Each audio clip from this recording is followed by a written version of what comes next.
We are on the verge of a global transformation. All we need is the right major crisis, and the nations will accept the New World Order. David Rockefeller. We saw David Rockefeller and the Corn Black at the beyond the hotel, and they had no bodyguards. One of my friends shouted, "Hey, Rockefeller!" and he turned back and he was afraid. My name's Rene. I'm from Manitoba. Drove about 26 hours to get here, just to show that I'm against the Bilderbergers, just to fight for my freedoms, fight for my rights, make sure that my children can grow up in a free country. My name is Daniel H.S.Lies, and I've been doing this for the last 15 years. I'm from Canada. I'm very proud of my country because, as you can see, there's a lot of people covering the Bilderberg conference. Last year, it took me 14 and a half hours to get to Munich. I was pulled off the plane in Milan. I was pulled off the plane in Munich. They interrogated me 4 hours in both places. I was able to call a friend, a journalist in Rome, as a result of his presence and others. Calling the Foreign Ministry Department in Italy, they backed off and they let me go. They basically told me that they'll keeping an eye on me 24 hours of the day. The little hotel where we were staying at, Jim and I, out of the 20 rooms, 6 were occupied, 3 by the CIA and 3 by the German Secret Service. That's how serious these people are, and that's how afraid they are of actually what we may be able to reveal and what we actually do reveal publicly about the Bilderberger intents. Daniel H.S.Lies has covered the Bilderberg meetings in Europe and North America for more than 15 years. His book, Club Bilderberg, has been translated into more than 20 languages and is a global bestseller. H.S.Lies has photographed many past Bilderberg meetings. Rockefeller frontman Henry Kissinger is always a key participant. Here you see the president of the CFR, Richard N. Haas, followed by Vice Chairman of Rothschild Europe, Franco Barnaby, who is speaking with Henry Kravitz. And behind them is Richard Holbrooke, former U.S. Ambassador to the United Nations. The head of Daimler Chrysler, Jürgen Erich Schrimp, arrives by helicopter. Here, the owner of the Washington Post, Donald Graham, escorts Indra Nooyi, the head of PepsiCo.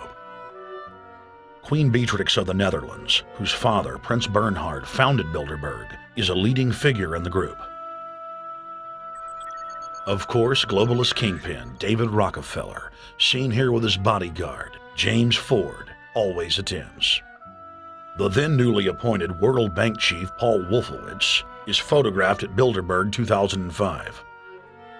It has been reported that Wolfowitz had attended previous meetings, while still the Deputy Secretary of Defense, a violation of the Logan Act. Under the Logan Act, it is a felony offense for any member of the federal or state government to meet with members of a foreign government without the express authority and authorization of the President or Congress. Put simply, it is illegal for members of the government to meet secretly behind closed doors with foreign power brokers due to the problems of corruption and espionage that it breeds. For this reason, many prominent politicians attend, but their names do not appear on the official list. Despite the Logan Act, the governor of New York's name, George Pataki, does appear on the list, and we were able to catch the governor on tape walking with David Rockefeller at Brook Street. Multiple staff members inside Brook Street reported to us that Hillary Clinton attended for half a day. Several armored limos with diplomatic plates did arrive with police escorts and offloaded their passengers in the underground parking garage out of the sight of the press. Former World Bank President James Wolfensohn sardonically stared at our cameras. Sometimes 1, sometimes 3 people are not on their own list who have attended. Now, I think what is very difficult for most people to understand is how such a small group of 125 men and a few women control a population base of 6 billion people. Actually, it's much easier than you think. These people work on what I call systemic methodology, meaning that you take a pie, just imagine you take an apple pie and you slice this apple pie into lots of very small pieces, and you put in front of each one of these pieces your men or women of trust, And by controlling this individual, you control an entire organization. For example, if you take Paul Wolfowitz, who runs the World Bank, through him you can control the entire organization. You don't need to control what the dishwasher or the toilet cleaner thinks or does or believes in. You just need to control what he does and what he believes in, and what he does will permeate the entire organization. And that's how you control, with very, very small power base, an entire global population of 6 billion people. Bilderberg is making great progress toward a world government. They have created a superstate in Europe called the European Union. They're intent on creating a Western Hemisphere Union called the American Union. NAFTA is to be expanded into every country in this hemisphere. As NAFTA expands, it will take on the role of the American Union. And only an educated, informed public can stop them in their tracks. Beyond their plans to devastate the economy for global consolidation, a new international framework of draconian law is being constructed to establish a system of neo-feudalistic serfdom. Remember, it was Bill Clinton who gave us NAFTA. And it was Al Gore, the hero of the environmental movement, who was the hatchet man for the Clinton administration to cram NAFTA down the throats of a reluctant Congress. Now, this is a good deal for our country, Larry, and let me explain why. Al Gore, who carried the ball for NAFTA and GATT, is now one of the top standard bearers for the elite's agenda. I didn't interrupt you. Okay, now, guys. Now maybe it just... Is this... NAFTA. Why? Huge numbers of manufacturing jobs left Canada, came into the United States because of a 15% wage differential. We pay our workers less in Canada. Now, when you've got a 7-to-1 wage differential between the United States and Mexico, you will hear the giant sucking sound. No, there's a political lesson, there's a business lesson. Sorry. He serves as the front man for the carbon tax cap and trade scheme, which will not only increase taxes on every American, but will also transfer our national sovereignty and rights to a tyrannical world government, all in the name of saving the earth. Is the legislation that we are discussing here today, is that something that you are going to personally benefit from? If you believe that the reason I have been working on this issue for 30 years is because of greed, you don't know me. I've been willing to put my money where my mouth is. Do you think there's something wrong with being active in business in this country? I am simply asking for clarification. I'm proud of the it. Relationship. I'm proud of it. My name's Dr. Tim Ball. I'm a climatologist. I have a PhD in climatology from the Queen Mary College, the University of London, England. And I've been studying climate both with my 9 years in the Canadian Air Force, where it was essential to flying, and then after that at the university. So it's essentially been the whole theme of my career. Initially called climate skeptics. I said, but all scientists are skeptics. If you're not a skeptic, you're not a scientist. And then when that didn't work, then they came out with the charge that we were climate change deniers. And I remember when I was first called a denier, and it was in the Times of London and England. And of course the word denier was clearly deliberately chosen because of the Holocaust connotations of that term. So it was not only a charge that you were ignoring the truth, but you were doing it in a very evil way. And of course, I laugh about that now because my whole career has been anything but a climate change denier. I've spent my career trying to educate people to how much climate changes naturally. So I'm anything but a denier, but of course that is part of the politics. Under the Nazis, there was something called race science. They had a lunatic theory of eugenics, the Aryan heritage, and all the rest of this. Absolute crackpot pseudoscience. There was no empirical measure or empirical test for the validity of those theories. They simply asserted them, and if you were a professor who stood up to them, then the Gestapo would come and take you away. We are perilously close to such a situation right now. Any academic, any other figure standing up to say the global warming theory of Al Gore is a piece of crackpot nonsense is in danger. You'd be fired from a government job, and in many universities, your job would be in danger. And of course, it's also part of what's called ad hominem, that if you can't defeat the person's argument rationally, you start attacking the person. And we see that with these terms, and we see it with Al Gore calling them flat earthers. Congressman, you began by denying that there is a consensus on the science. There is a consensus on the science. Well, you mustn't have been listening to our testimony that we've had for the last few days with dozens of experts that have come in who have given completely different views. Well, I would encourage you to go back and look at the testimony this committee's heard. There are people who still believe that the moon landing was staged on a movie lot in Arizona.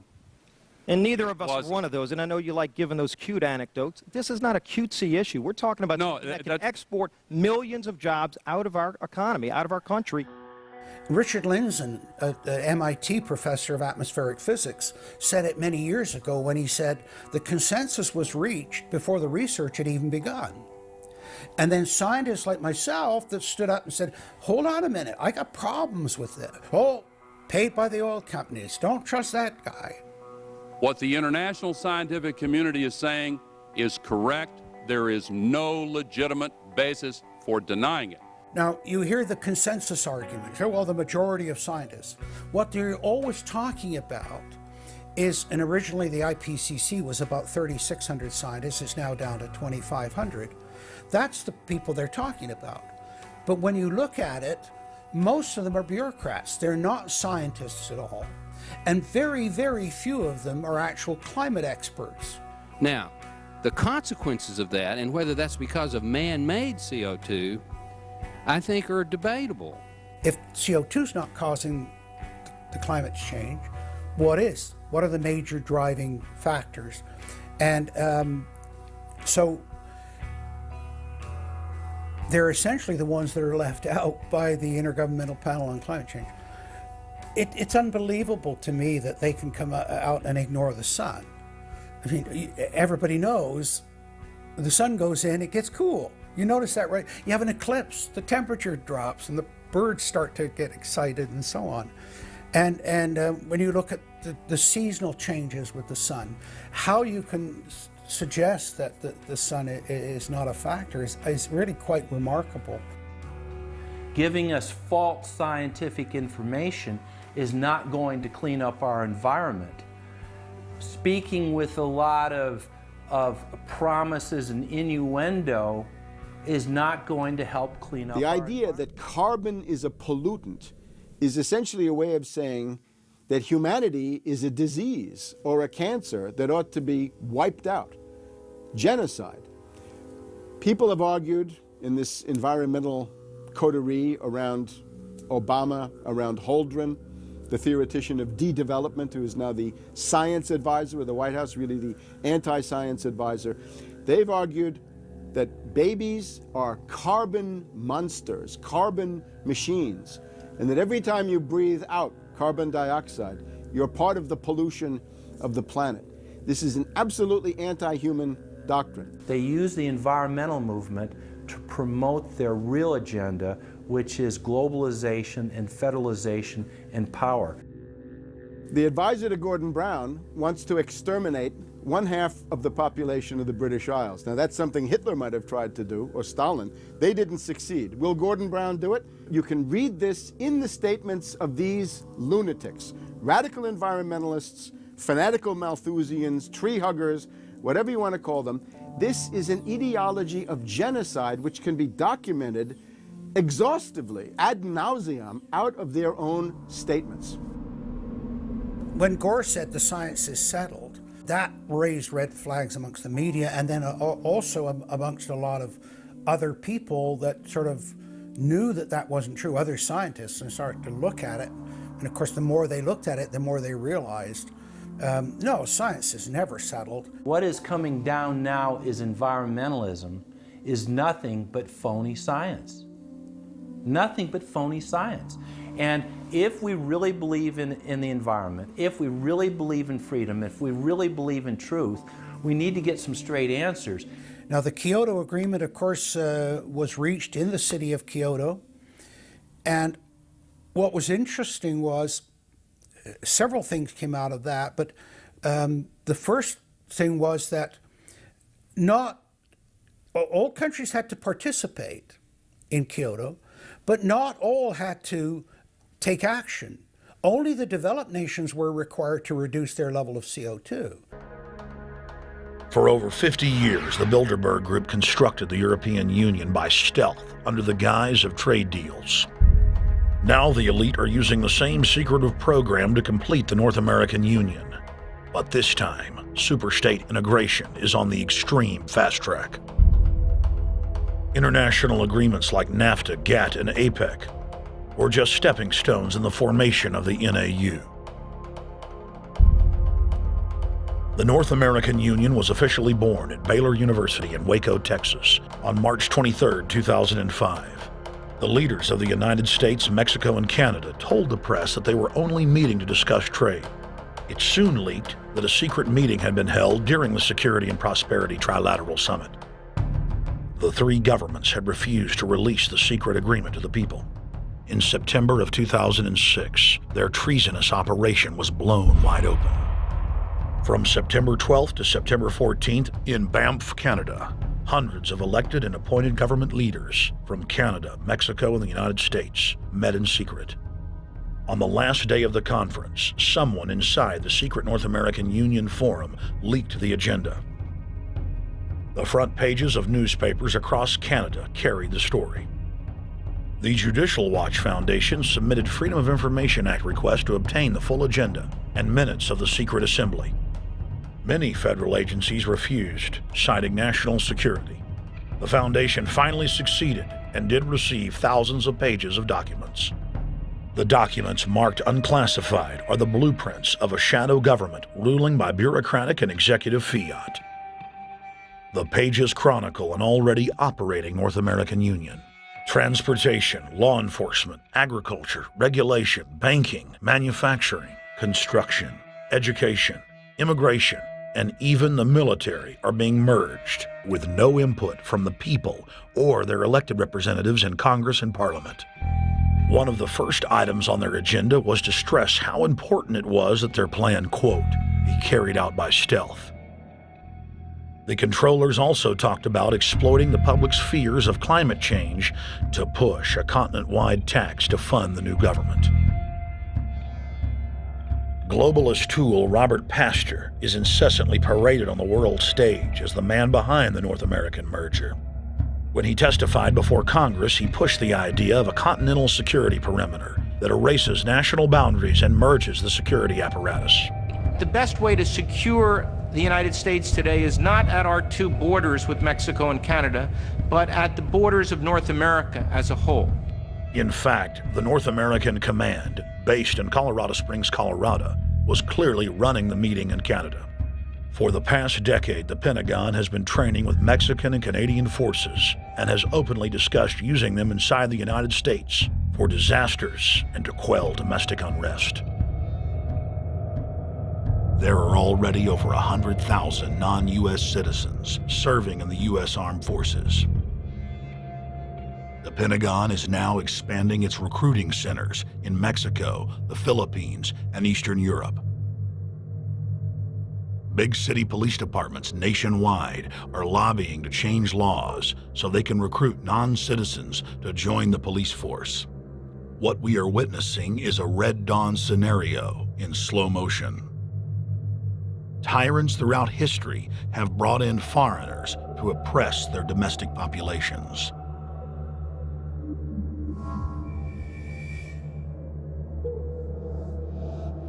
When their coup by stealth was exposed, the three governments went into damage control mode. The Security and Prosperity Partnership quickly staged a show summit that was held in Ottawa, Canada in February of 2007. It is the only way that we can achieve security and prosperity for our people is through this cooperation. We actually occupy one physical space, the North America. We've also had a chance as foreign ministers to talk about how we cooperate in the region and indeed in the world. Protesters who were upset about losing their countries and freedoms were not tolerated. A couple of weeks ago, Al-Qaeda supposed whatsoever. The Security and Prosperity Partnership has been signed without any sort of parliamentary debate. Globalist publications have been open with their frustration that the population has not bought their latest PR stunt. As integration inside the European and American unions accelerates, the superstates themselves are being merged. On April 30th, 2007, a summit was held at the White House. The Security and Prosperity Partnership's secretive approach had alarmed the public. So this time, President Bush, German Chancellor Merkel, and EU Commission President Barroso hid their treachery in plain sight. Thank the Chancellor and Josie very much for the transatlantic economic integration plan. And for that too, we need to develop a common market, common standards. So this is indeed a very important agreement, and an agreement that also brings with it a Transatlantic Economic Council to be a permanent body with senior people on both sides of the Atlantic that will look at all those issues in a concrete manner, in which way we can make it move forward. The BBC reported that the US and EU had agreed on a single market. By announcing a new economic community integration, they were simply repeating what had been done in America and the EU on a larger scale. The accord states that the two blocs will aggressively push regulatory convergence in more than 35 areas, from financial services, intellectual property, military, education, mergers and acquisitions. They also agreed to jointly push a global carbon tax. We recognize that we have a problem with greenhouse gases. We agree there is a global threat, it's a serious threat.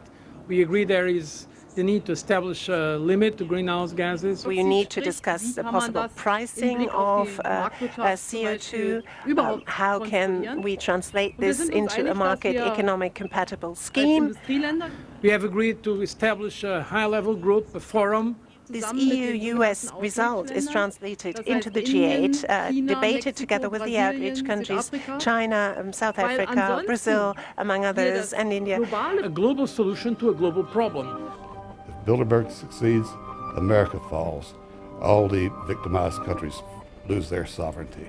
Bilderberg is not a person, it's not an idea, it's an ideal, a very powerful group of people working together and from the positions of ultimate and absolute power, destroying every constitution on earth, no matter how powerful the constitution of the nation is. That's what these people do.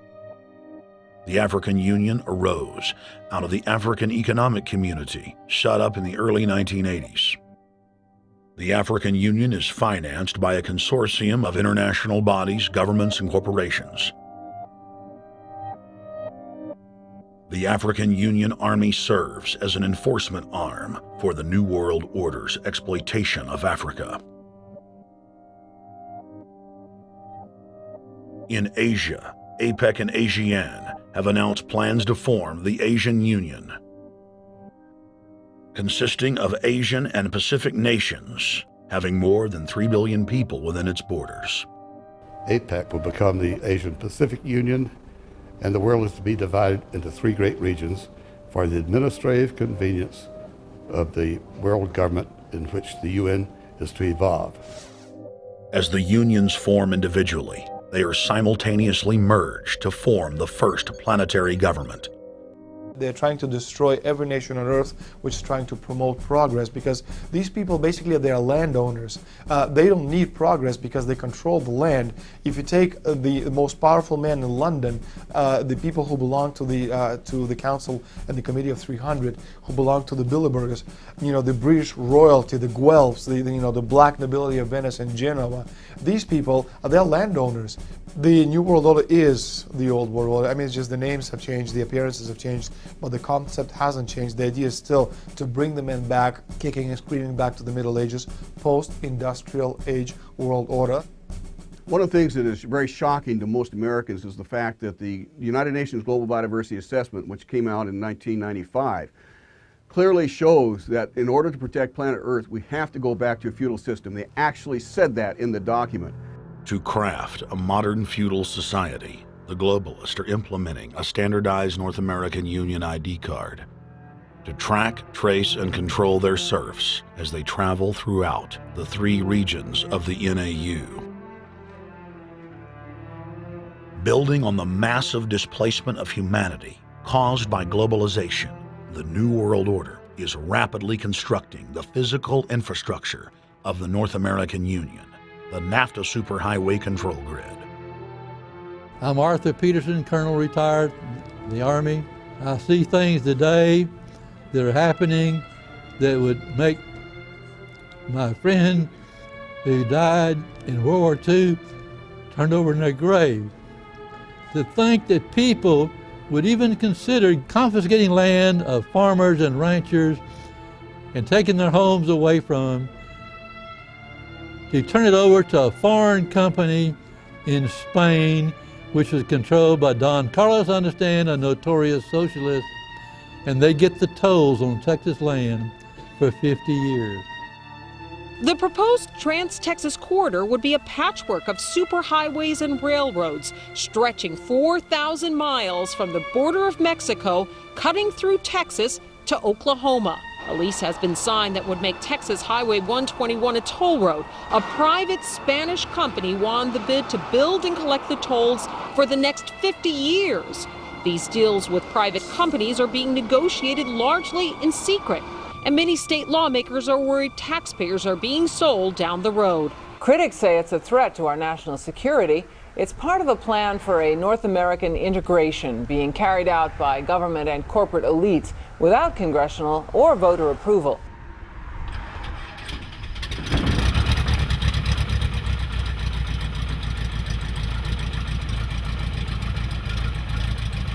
We took to the air over central Texas to get a bird's-eye view of the Trans-Texas Corridor, which is under construction and will form the heart of the Trans-NAFTA Superhighway system.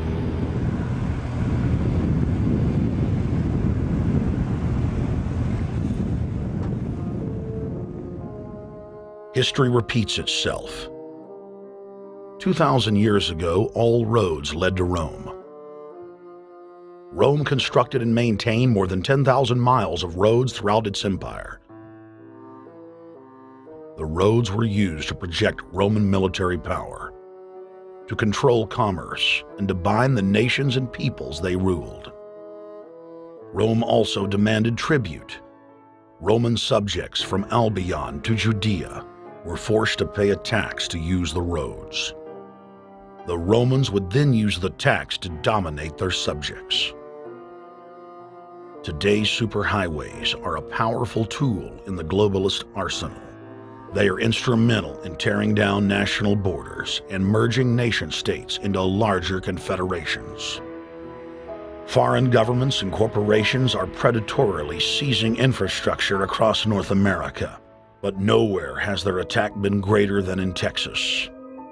Texas is the front line. Over 8,000 miles of existing roads and land are being handed over to government-backed foreign companies.